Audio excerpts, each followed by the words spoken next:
Se titula, capítulo 2, Los orígenes de la filosofía. Y parte diciendo, la historia de la filosofía como pensar metódico tiene sus comienzos hace 2500 años. Pero como pensar mítico, mítico viene de mito, mucho antes. Claro, porque cuando hablamos de pensar metódico, estamos hablando ya del trabajo razonable que realizaron los presocráticos. Pero eso no quita que antes de este pensar metódico haya habido efectivamente un trabajo o algún antecedente del filosofar. Y ciertamente lo tenemos, Karl Jasper lo admite. Hubo un pensar mítico. Claro, porque antes, digamos, de esta famosa época clásica, ¿cierto? Pues tenemos la época mitológica, la arcaica, aquella donde la realidad se explicaba con la interrelación entre dioses y humanos. Que por lo demás muchos dioses, si no la mayoría, eran figuras humanas, idealizadas y supervaloradas, con componentes fantásticos y fabulosos. Bueno, algo hay ahí de filosofía, por supuesto. Pero ya como pensar metódico, como el uso inteligente, racional, terrenal de la razón, pues comienza este pensar metódico. Aclara Karl Jasper. Sin embargo, comienzo no es lo mismo que origen. Noten la diferencia y la salvedad que él hace. Estamos hablando de los orígenes de la filosofía, pero él aclara. Sin embargo, comienzo no es lo mismo que origen. Hay una pequeña diferencia, un matiz entre comenzar y origen. Comienzo de la filosofía u origen de la filosofía. Hay un matiz. Aclara. El comienzo es histórico. Cuando hablamos que algo comenzó, estamos hablando ya en el terreno de la historia. Puede ser rastreable. Puede ser identificable. ¿Verdad? El comienzo. Así como yo les decía que cuando hablamos de orígenes de la filosofía, bueno, por algo se dice origen y no comienzo. ¿Vale? Porque el comienzo es histórico. Claro, si hablamos de comienzo, bueno, vamos a acordar inmediatamente de los presocráticos, de la Jonia. Pero cuando hablamos de origen, tiene otro matiz. Tiene que ver con una experiencia personal, un proceso vivencial, intelectivo. Sin embargo, el comienzo es histórico y acarrea para los que vienen después un conjunto decreciente de supuestos sentados por el trabajo mental ya efectuado. Claro, hay un trabajo de recopilación, ¿verdad? Hay un trabajo ahí metódico, profesional, siguiendo ciertas reglas, ciertos parámetros que recopilan información hasta rastrear el comienzo. El comienzo es histórico y acarrea para los que vienen después un conjunto creciente de supuestos sentados por el trabajo mental ya efectuado. Origen es, en cambio, la fuente de la que emana en todo tiempo el impulso que mueve a filosofar. ¡Wow! Cambiamos inmediatamente de esfera. De la esfera histórica, procedimental, científica, de investigación, de localización, histórico-geográfico, a el impulso que mueve a filosofar. O sea, a cada uno de nosotros que nos mueve a realizar o a participar de esta experiencia filosófica, del filosofar. ¿Mm? Acá dice que origen entonces es la fuente de la que emana en todo tiempo, tanto los hombres del pasado como los actuales, en todo tiempo, el impulso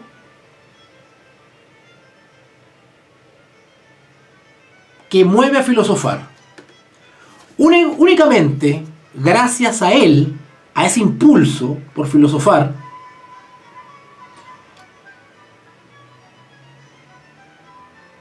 gracias a él resulta esencial la filosofía actual en cada momento y comprendida la filosofía anterior. Claro, el impulso de filosofar, el filosofar, ese impulso interior, natural por lo demás, nos lleva efectivamente a conocer, a comprender tanto el filosofar del pasado como el filosofar actual.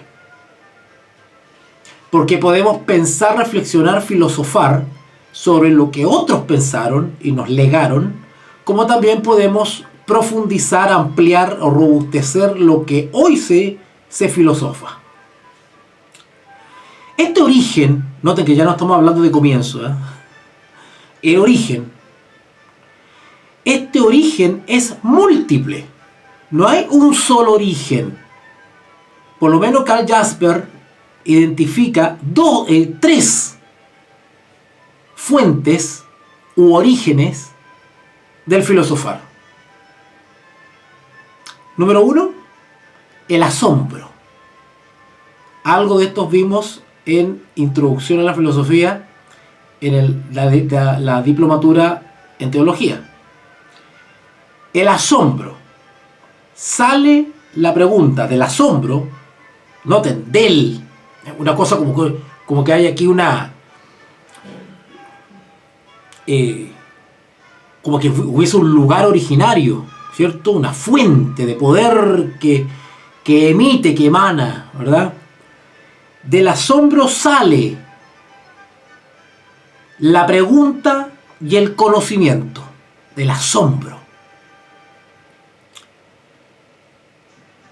Número 2, ya dijimos el asombro como origen o fuente del filosofar.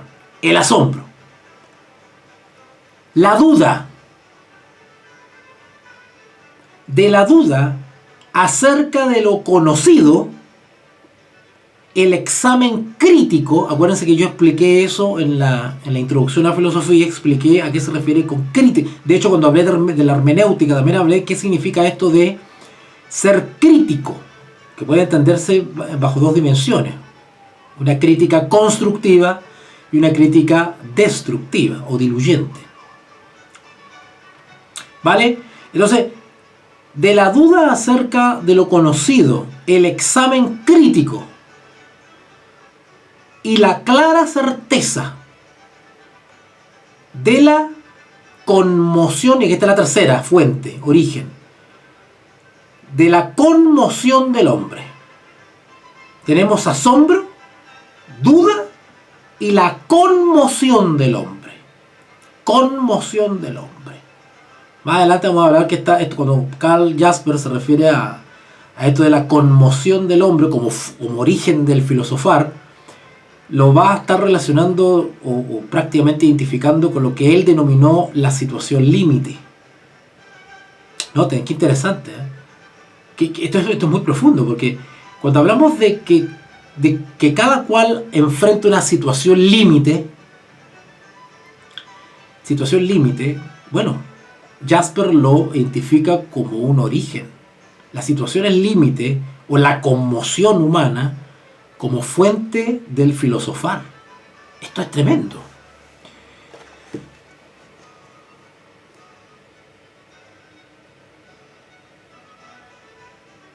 La certeza de la conmoción límite y de la conciencia de estar perdido.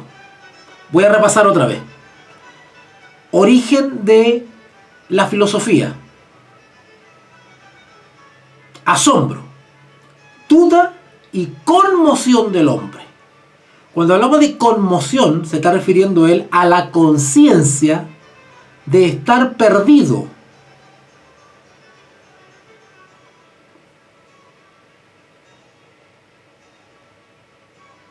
Así que Jasper identifica estos tres motivos que impulsan o mueven al filosofar. Ahora, estos tres motivos, estas tres fuentes, ustedes deben lograr identificarlas y aplicarlas en su vida. ¿Se han asombrado? ¿Se han planteado dudas? ¿Han hecho el trabajo de la observación o análisis crítico? No aceptar todo tal cual lo dijeron o era o es, sino que replantearnos otra vez y asegurarnos que está correcto o no es muy fidedigno que digamos.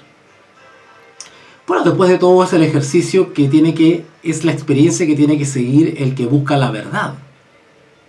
El que busca la verdad se asombra frente a la verdad, o frente a lo distinto, o frente a un nuevo planteamiento.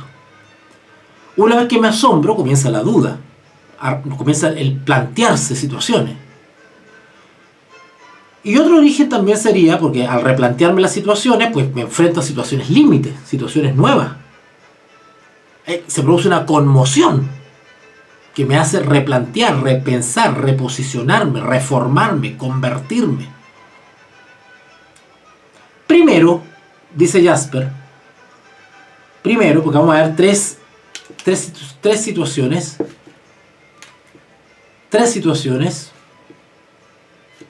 Y dice acá, primero dice, Platón decía que el asombro es el origen de la filosofía. ¿Vale? O sea, esto no es nuevo de Jasper, esto está derivado de lo que han dicho otros, en este caso Platón. El mismo Jasper cita a Platón, pero vamos a que Jasper le da una vuelta a esto. Platón decía que el asombro es el origen de la filosofía. Nuestros ojos nos hacen ser partícipes del espectáculo de las estrellas, del sol y de la bóveda celeste, poniendo como ejemplo la observación del universo, del cielo. Este espectáculo nos ha dado el impulso de investigar el universo. De aquí que brotó para nosotros la filosofía, el mayor de los bienes separados por los dioses a la raza de los mortales. Y luego cita a Aristóteles. Y Aristóteles dice lo siguiente: pues la admiración, ya Aristóteles no habla de asombro, es Platón quien habla de asombro. Aristóteles habla de la admiración. Pues la admiración es lo que impulsa a los hombres a filosofar, empezando por admirarse de lo que les sorprendía por extraño. Claro, lo extraño sorprende. Avanzaron poco a poco y se preguntaron por las vicisitudes de la luna y del sol, de los astros y por el origen del universo. El admirarse impele, es decir, impulsa. El admirarse impele a conocer. En la admiración cobro conciencia de no saber. Busco el saber, pero el saber mismo, no para satisfacer ninguna necesidad común. O sea, acá está dando a entender Aristóteles que el verdadero buscador de la verdad, ¿verdad?, es porque está interesado honesta y sinceramente, o valora la verdad solamente con el fin de satisfacer su admiración o asombro.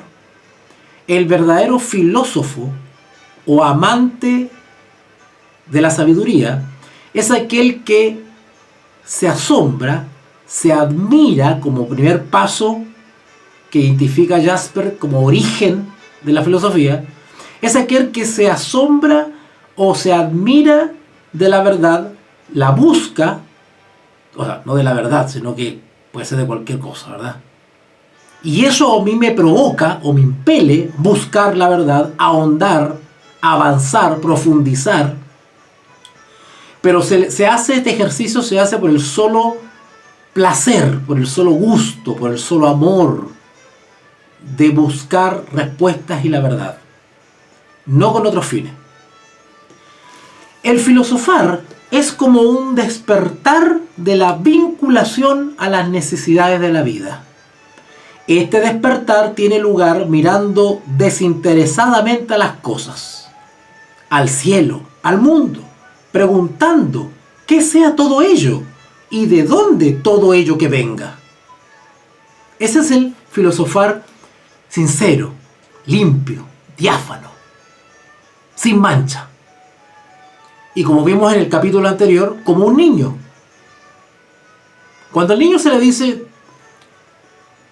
en el principio se creó los cielos y la tierra, y el niño espontáneamente se asombra, pero pregunta y dice, ¿y antes del principio qué había? ¿Verdad? Es la búsqueda asombrosa de la verdad de manera sana, por el simple hecho de querer saber la verdad. Segundo, una vez que he satisfecho mi asombro y admiración con el conocimiento de lo que existe, claro, porque al asombrarme o al admirarme, comienzo a absorber o a recopilar información, claro, para satisfacer justamente ese asombro y esa admiración. Así que una vez que he satisfecho mi asombro y admiración con el conocimiento de lo que existe, pronto se anuncia la duda, la segunda fuente u origen del filosofar. ¿Notaron?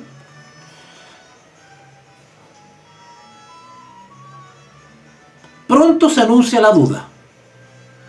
A buen seguro que se acumulan los conocimientos, pero ante el examen crítico no hay nada de cierto. Claro, frente al asombro y a la admiración recopilamos información de todo lo que existe, pero una vez que tenemos esos antecedentes viene la duda y comenzamos a hacer un examen crítico, en el buen sentido de la palabra, crítico, ¿vale? Es como cuando hablamos de hermenéutica y hablamos de la crítica textual, ¿cierto? Porque empezamos a corroborar los antecedentes, el origen del texto, la experiencia del texto, por cuántas copias pasó, por cuántas manos pasó, las circunstancias en las cuales el texto se escribió, el idioma original, el contexto histórico, y le vamos dando una identidad y vamos descubriendo la esencia del texto. Entonces, una vez que tenemos la información derivada del asombro y de la admiración, bueno, viene la duda y comienza el examen. Por todas partes se alzan unas afirmaciones frente a otras. Filosofando me apodero de la duda. Es como tomar la duda, ¿cierto? Tomo la duda y comienzo a amasarla. Claro, esencialmente sigue siendo duda, pero ya no es una duda incierta. Es una duda que está generando respuestas. ¿Ok? Así que por todas partes se alzan unas afirmaciones frente a otras. Filosofando me apodero de la duda. Intento hacerla radical. Recuerden que cuando hablamos de radicalidad estamos hablando de raíz. La palabra radical puede entenderse, o sea, comúnmente cuando hablamos de radical entendemos lo extremo. No. En filosofía la palabra radical dice relación con ir a la raíz, ¿vale? O a la esencia, como decía Aristóteles. ¿Ah? A la esencia, perdón, a la sustancia. ¿Ah? Así que pues intento hacerla radical, más, o bien gozándome en la negación mediante ella, que ya no respeta nada. O sea, nosotros tenemos los antecedentes y comenzamos inmediatamente a buscar la esencia, la sustancia, ¿vale? En cierta medida somos independientes y libres, no respetamos el dato, sino que lo sometemos a prueba. O bien preguntándome dónde estará la certeza que escape a toda duda y resista ante toda crítica honrada. Claro, el verdadero filósofo buscador de la verdad lo que hace es una crítica honrada. Es una crítica que está desprovista de prejuicio, por lo menos intenta estar desprovista de prejuicio porque quiere alimentarse de esa búsqueda, de esas preguntas. De hecho, se dice que a la filosofía más le interesan las preguntas que las respuestas, cosa que yo no estoy muy de acuerdo. Bueno, depende. La duda se vuelve como duda metódica. La duda se vuelve como duda metódica la fuente del examen crítico de todo conocimiento. De aquí que sin una duda radical, ningún verdadero filósofo puede filosofar. El verdadero filósofo no es aquel hippie despistado que anda pensando en la luna. Esa es como la figura es como la figura peyorativa, burlesca del filósofo, ¿verdad? El que anda mirando, no sé, las polillas que andan volando, ¿verdad? No. El verdadero filósofo hace buen uso de su mente, de sus facultades mentales, se apropia de los elementos que lo rodean y comienza a ir a la esencia, comienza a ir a la sustancia y comienza a preguntarse respecto a eso, comienza una recopilación de antecedentes inteligentes. Tercer punto. Entregado al conocimiento de los objetos del mundo, practicando la duda como la vía, noten la duda, como la vía de la certeza, claro, porque el objeto no es estar en una perpetua duda, no es andar en círculos respecto a la duda. La duda es usada como una herramienta, como un instrumento, como un motivador, como un acicate para llegar a una certeza. Es decir, la esperanza del filósofo es que mediante la duda pueda llegar a certezas. Porque recuerden que el filósofo es un amante de la sabiduría, pero eso lleva implícito esa búsqueda de la sabiduría. El amante busca la sabiduría, ¿vale? Así que, entregado al conocimiento de los objetos del mundo, practicando la duda como la vía de la certeza, vivo entre y para las cosas, sin pensar en mí, en mis fines, mi dicha, mi salvación. Más bien estoy olvidado en mí y satisfecho de alcanzar semejantes conocimientos. Aquellos que estudian teología seguramente van a encontrar algún sentido a esto. Porque el verdadero amante de la verdad, o amante de la sabiduría, si lo extrapolamos al mensaje cristiano, podríamos decir que el filósofo sería el amante o buscador de la verdad. ¿Y quién es la verdad para el cristianismo? Y en ese afán de búsqueda de la verdad, nos olvidamos de nosotros mismos. Lo mismo le sucede al filósofo, porque el proceso investigativo, el proceso mental es el mismo. A diferencia que en el caso del creyente, el filósofo que es creyente o cristiano, pues hay un elemento exógeno que contribuye a esa investigación. Y es lo que se conoce como el Paráclito, el Espíritu Santo, o la persona del Espíritu Santo, el Paráclito. En el caso del filósofo no creyente, bueno, basa su proceso filosófico solamente en su razón natural. Ahí está la diferencia. ¿Vale? Pero digamos que